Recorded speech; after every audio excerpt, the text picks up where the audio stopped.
معلوم نہیں ہے کہ اللہ کیا ہے، لیکن وہ ہے بہت ہی بڑا ہی خوبصورت ہے۔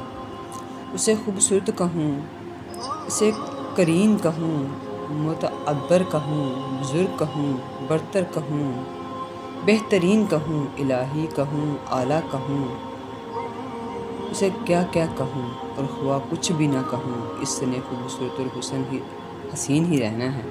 نہ الفاظ اس کی تعریف کر سکتے ہیں، نہ وہ سطروں میں بیان ہو سکتا ہے۔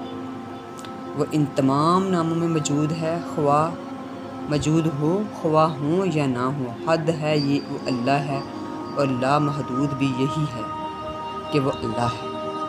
اور وہ اس کی تعریف تو اس آیت سے میں خوب نظر آتی ہے کہ جب اس نے حضرت موسیٰ علیہ السلام سے فرمایا کہ یہ میں ہوں تیرا اللہ۔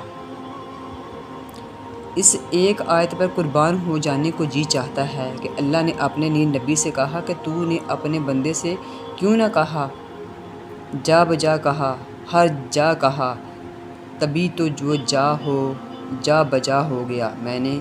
میں کیسے کہوں میرا کوئی نہیں۔ اس نے بات مکمل کر دی یہ کہہ کر کہ تیرا میں ہوں۔ وہی وارث اچھا اور بہترین وارث ہے۔ وہ لا وارثوں کا بھی وارث ہے اور وارثوں کا بھی وہی وارث ہے۔ وہ قائم، عدیم، عدم، ازل، ابد، اس کے نہ جانے کتنے مقام اور نام ہیں، لیکن اس کا بہترین تعارف اللہ ہے، اور اللہ کا بہترین تعارف کروانے والے نبی محترم ہیں، اور یہی تعارف باعث تکریم، لازم و ملزوم اور حیات کے لیے کافی اور مکمل ہے۔